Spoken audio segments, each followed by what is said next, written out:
Hi, I'm Thomas Barnes. I'm a writer-director, and I teach directing craft at the New York Film Academy. You seem a little agitated. You want to go outside and get some air? Bullshit! I'm ready now. Roll the camera. I wanted to talk about directing actors for screen, which I think is a topic that is critical for directors, especially new directors, but not necessarily covered in as many places as you see in other aspects of filmmaking.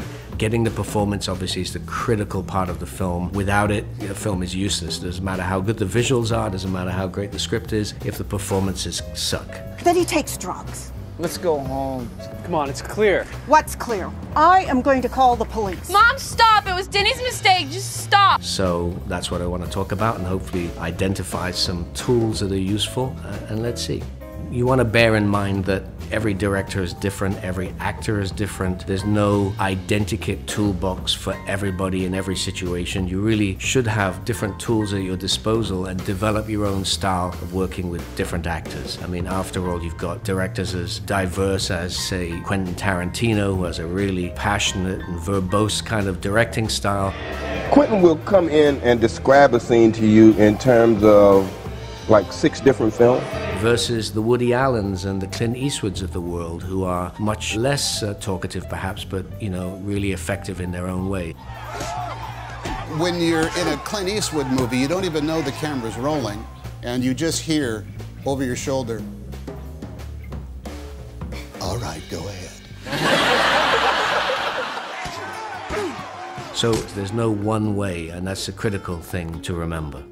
The first step you ever make as a director is obviously casting your film. You're in a water park, there's water all rushing around you. Maybe utilize your environment. Let's see where that takes you. Lewis, hook up my man Duncan here with one of our finest rentals. And the old cliche about 50% of the success of a film being down to your casting, I think is totally true. Sorry, there's so much water coming Yeah, out. I feel like, and I want to apologize for the water. Imagine if Casablanca really had been starring Ronald Reagan and not Humphrey Bogart. And not just the lead actors, but even the background extras. You look at someone like Ridley Scott, who I think cast brilliantly. You look at the actors in Alien. They're just all amazing in whatever part they've got. It's not just who is the best actor, it really is who is the best actor for that particular part. And I've been in situations where I've cast people who may be the second or third best actor at the audition, but really appropriate for the part, or had tremendous chemistry with another actor.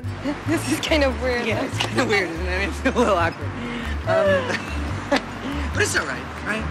Yeah, this is great. This is great. Let's go to some places. Look at your book. We're in Vienna. Let's go to some places. So you're looking at various things. You're looking at who is going to be great for the part on camera. Let's not forget on camera. One of the first things I talk about with my students is to give clear and specific notes to your actors briefly and without overly pretentious and intellectualized language. You don't want to be sitting on set listening to your own voice. You want to give productive notes. You want to talk about circumstances and motivation, the tasks in the scene and so forth, not sort of great big rambling abstract ideas. They're not useful for actors. Actors want to know what they got to do. There's a wonderful scene in the movie Mulholland Drive, which is an audition scene. And the character Betty, played by Naomi Watts, goes to an audition and she's given some notes by the director called Bob. And I always tell my students they're not allowed to work like Bob, because Bob gives her completely useless notes, totally intellectualized and abstract. The two of them, with themselves. So don't play it for real until it gets real.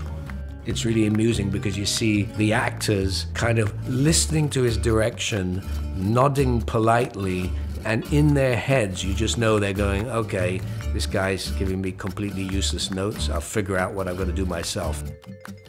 Bobby, acting is reacting. I just play off them. They all say, they're going to arrest you, like that, and then they'll put you in jail. They all say it the same way, so when they say it, I just react. So if you watch the scene, you can see that they take the scene into their own hands, and Naomi Watts does an amazing job. Action. You're still here. I came back. Thought that's what you wanted. Nobody wants you here. Really? My parents are right upstairs. They think you've left. So surprised. I can call them. I can call my dad. But you won't.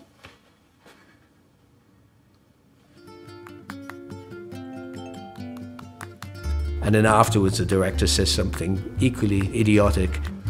Very good. Really. I mean, it was forced maybe, but still humanistic.